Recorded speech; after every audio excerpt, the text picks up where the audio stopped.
It's going to be pretty hot today here in central Vermont and in many places around the country. As has been the case this summer around the world, the climate's changing, and places from central plains of the United States to Alaska to Siberia have seen record highs. It's a problem. Welcome to Finding God in the Times of COVID. Today is July the 10th. The problem disproportionately impacts people of color. That's what environmental racism points out. Environmental racism is closely tied to this other idea of environmental justice, which was first coined, this term was, by Dr. Robert Bullard, to connote the movement to resolve the problems that are created by the convergence of three things: environmental destruction and racism and poverty. So if we think about the effect of environmental change, and we think specifically about people who are most at risk to the effect of those changes, though they impact us all, they disproportionately affect communities of color and communities of poverty. So here in central Vermont, we could think back to Tropical Storm Irene, which back in 2011 disproportionately impacted people who live in low-lying areas and floodplains, people who live in poverty.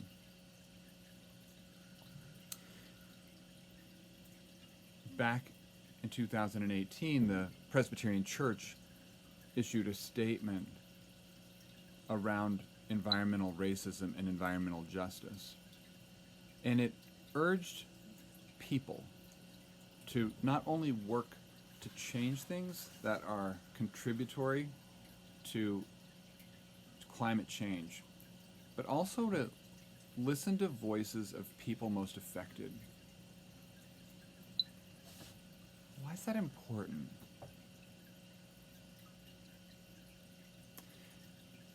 Because when we don't make time and space to listen to stories of people affected, we really don't know how to chart the course forward.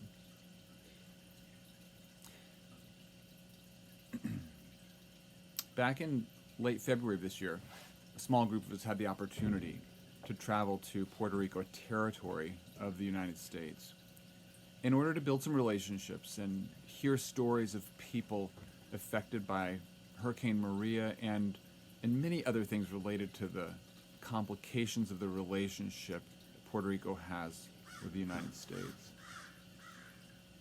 You know, when Hurricane Maria hit Puerto Rico, some of the talking point that came from our country was that we were concerned because helping our Puerto Rican fellow citizens would hurt the budget of our country. When we hold on to this like as a primary concern, we're not doing our best at listening to our siblings, those who are most impacted.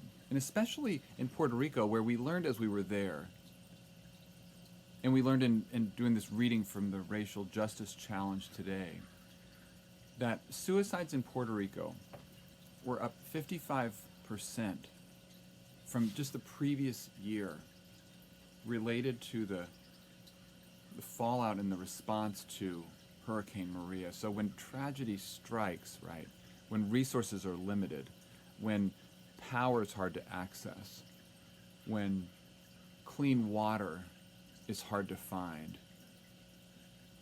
suicide rates increase.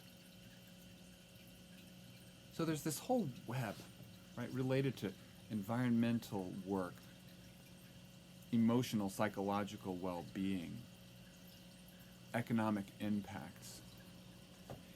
You know, all of which, if and when we take time to listen to stories of people impacted, they become more human. And as they become more human,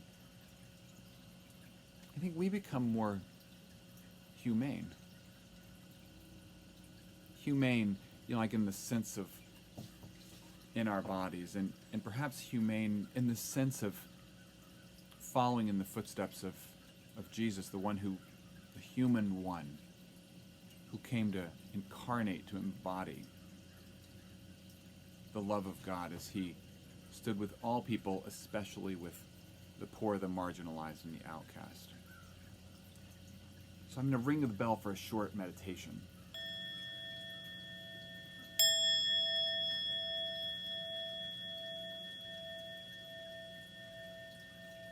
And I will invite us to sit with this reality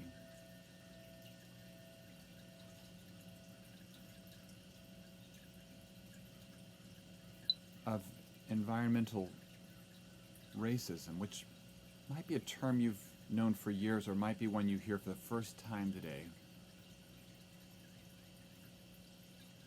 How does it sit with or sound to you? And as you think about personal experiences, conversations you've had, people you've heard,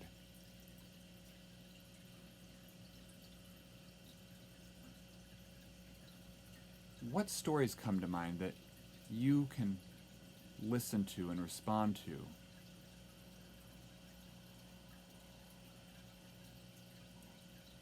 Because it's going to be hot today. And is there a way that remembering the story can prompt you or inspire you to live and act in a way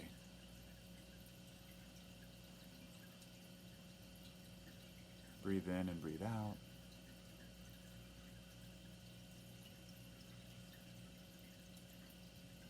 to live and respond in a way that we,